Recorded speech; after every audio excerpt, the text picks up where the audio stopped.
英国的《金融时报》胆子够大的，他今天发了一个重磅文章：中国需要另一个朱镕基。这不是明显给习近平出难题吗？老习心里想了，我好不容易搞成了定于一尊，你居然在呼唤新的权力副中心，我看谁想成为新的朱镕基？李强、蔡奇还是现在的丁薛祥？不过话说回来啊，朱镕基作为中共历史上一个特殊人物，他创造了一个官场3级跳的记录，现在都没有人打破。大家好，我是大卫。美西时间的7月8号，今天有个文章在国内外引起热议了，有人在呼唤新的朱镕基。因为英国的《金融时报》它在中国也是有发行的，我都替他捏把汗。这篇文章的中心思想我给大家讲一下。他就提到，现在中国经济遇到大问题了，那就是产能严重过剩。过剩它就有俩结果，一个是你过剩的结果大家都在卷的是你死我活，都赚不到钱，有的时候赔本把这货往外销，最终中国民众累死累活，没赚到钱，还把身体搞垮了，这个不可持续。另外呢，就是你虽然生产了这么多的东西，那你必然要低价向外倾销，不然你卖不出去。只要你一低价，那人家外国不干呢，因为你996什么白加黑7+2干出来的，你肯定成本很便宜，你榨的是自己人呢。但是美国、欧洲、东南亚有些国家跟你干同样的产品，人家人工就比你贵，那不等于把人家挤死了吗？所以说像欧洲、美国为了应对中国的低价倾销都开始给中国加关税，甚至是说呢要启动那个反倾销调查。那结果就是中国付出了环境和健康的代价，里外不是人。所以这个《金融时报》的想法是说，以中国现在的干法不行，必须得出一个新的朱镕基，才能够解决产能过剩的问题。今天呢，我们先给大家聊一下朱镕基他当年是怎么解决国企改革的，确实是有2把刷子。我们知道，在朱镕基担任总理那5年中国经历了巨大的经济和社会的动荡。他那时候怎么做国企改革呀？是因为企业大了以后，尤其是国企，它就陷入一个怪圈，叫什么呢？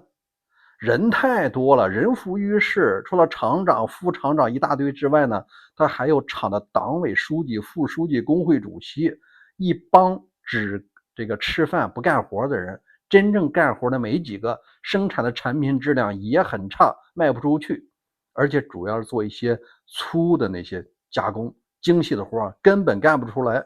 那精力干嘛去了？都建立在什么呢？你死我活的内斗。国企嘛，那都是说厂长和书记内斗。所以是要解决这个问题，当时的朱镕就提出来了兼并。他只管大企业，小企业你往一块捏，最终只保留一个厂长班子吧。你那些副厂长那些这个书记你就得去干活。所以说成本降下来了。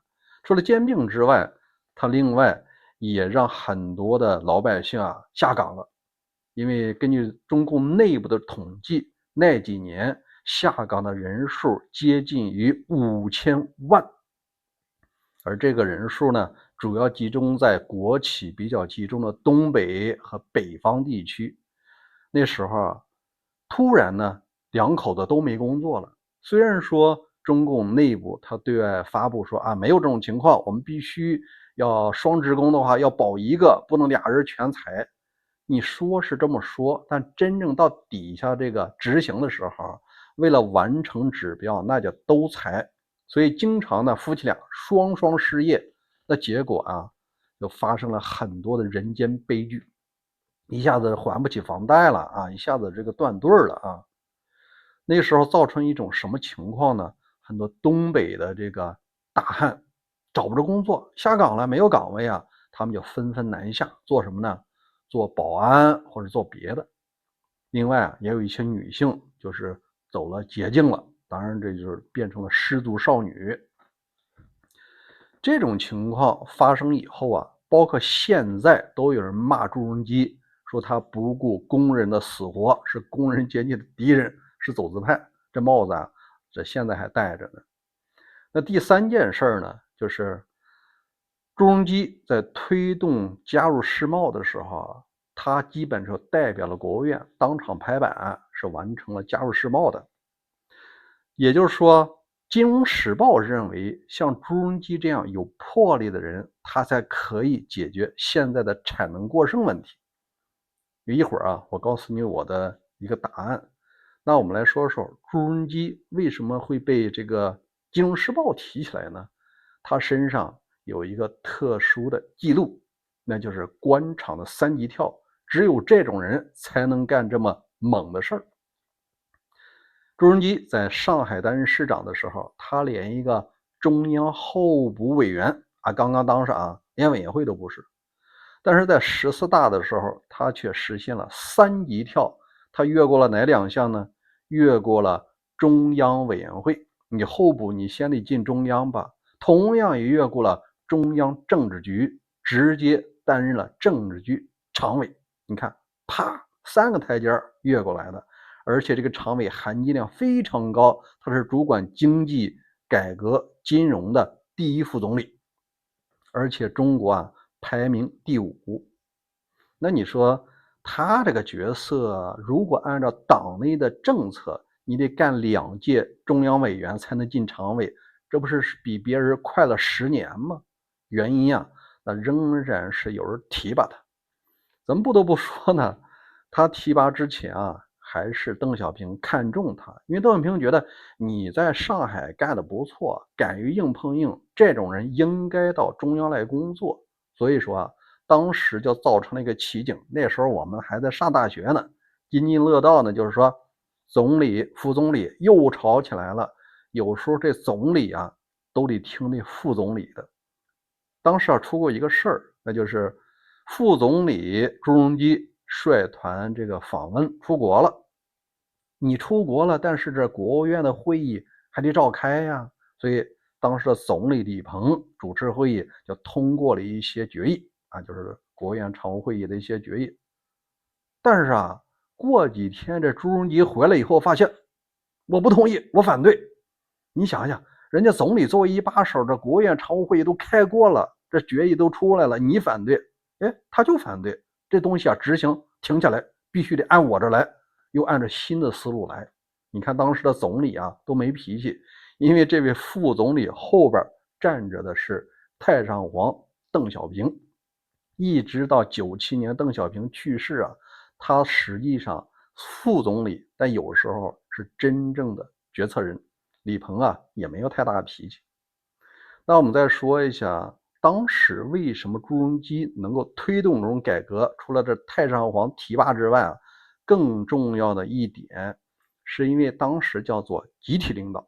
虽然说你总书记一把手是江泽民，但是他家7个人或者9个人在一起投票啊，你总书记你没有一票否决权啊，不像现在可以定于一尊。所以说那时候啊，邓小平支持的这个朱镕基，即使在他死后，仍然主导了改革。那我们把时间轴拉到现在2026，中国的产能过剩，我相信再出一个新的朱镕基，他也改革不了。首先这个前提它不存在，因为在定于一尊的情况下，老习怎么允许一个权力的副中心出现呢？而且你把中国这么大的难题解决了，这个功劳到底是你的还是我的？到底有没有定于一尊？所以以目前的环境和体制下，是很难再出一个敢说真话、敢办真事的朱镕基的。出的人啊，那只能是执行型的奴才。这是一个方面。那我们来看看老习本人他想不想像朱镕基那样大力的改革呢？我感觉这100%不可能。原因很简单，那种改革的话，它一定会造成社会的动荡。当年4、5千万人的下岗，为啥没上街呢？是因为有些人呢，他上南下了，东北的直接到南方打工去了。哎，我不给你国企干，我给民企干，我当保安去，我有收入。或者是有的女性就走了捷径了啊，当了卖淫了，她有活着。所以说啊，南方作为蓄水池啊，接纳了这3、4千万人。后来有人发现，这下岗也是好事，因为改变了他的人生啊，他在南方又找到新的生活，又买房子了，又在深圳干得挺大，这个很多的。但现在啊，不存在了。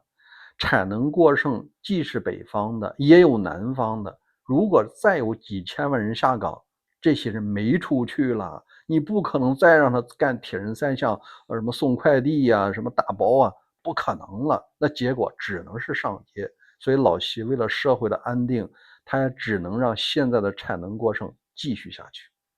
那他心里想的招是什么呢？实际上这也是一个名牌，就是他提出来的解决方案是新质生产力。说现在你们觉得那些产业都非常 low 非常低端，现在啊咱以后干那种高精尖的，什么芯片啊、集成电路啊、什么新能源汽车、什么锂电池，咱干这个。